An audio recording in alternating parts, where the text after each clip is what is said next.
waa Milga TV iyo warbixin degdeg ah. Baarlamaanka UK oo ka hadli doona dood weyn ka yeelan doona aqoonsiga dowladnimo ee Somaliland. Waa ay kala dhantaalayaan dowladnimadeenii Soomaaliya. Waa ay kala qaybinayaan shacabkeenii Soomaaliyeed.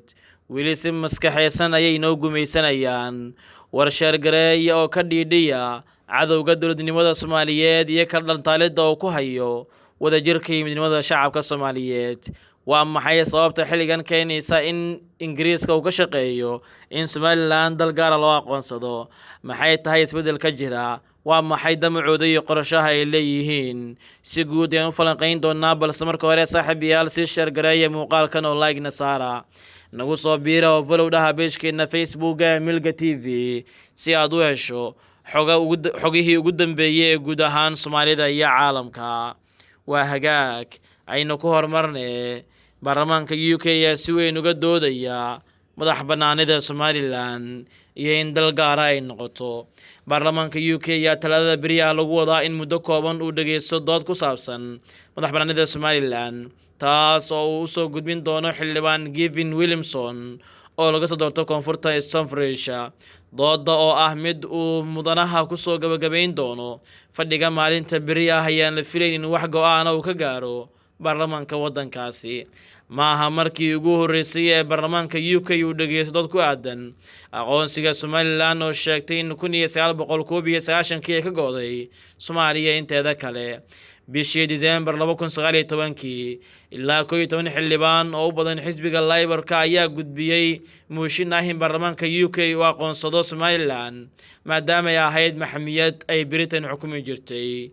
Mid ka mid ah xildhibaanadaas ayaa markii dambe ka noqday mooshinka.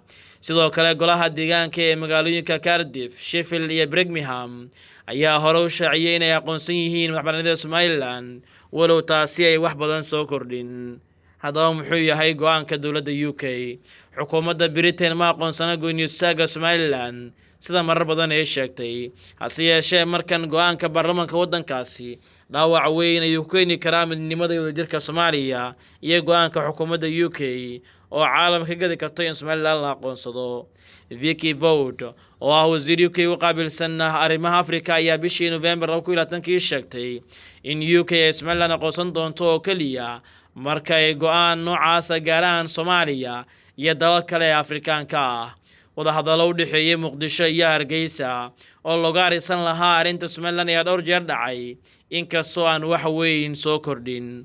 Ma jirto dal ka tirsan caalamka oo 30 sano ee lasoo dhaafay waddan madax bannaan u aqoonsaday Somaliland. Hase yeeshee hadda waxaa muuqanaysa guux iyo hadalhayn weyn oo ku aadan in caalamku ay doonayaan in Somaliland ay noqoto waddanka madax bannaan Soomaaliya inteeda kale.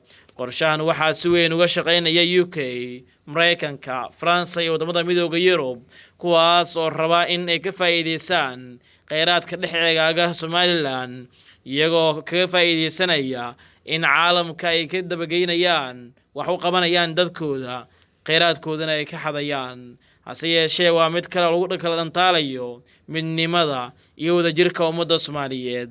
Waa qorshe kale oo muuqda gumaysi maskaxaysan oo lagu kala dhantaalayo koonfur iyo waqooyi. Hase yeeshee ma soconayo qorshahaasi inta qof Soomaaliya uu nool yahayna Somaliland iyo Soomaaliya marna uma kala go'i doonaan, oo waa walaalo meel aysan ku kala harin aysan jirin, oo waa isku dan dhaxal wadaaga, dhul wadaaga, ood wadaagna ah. Mana ahan xilligan in la kala dhantaalo midnimada Soomaali weyn. Haddaba daawade, adigu maxay kula tahay? Sidaasay u aragtaa qorshaha UK ay ka damacsan yihiin go'aansiyada Somaliland?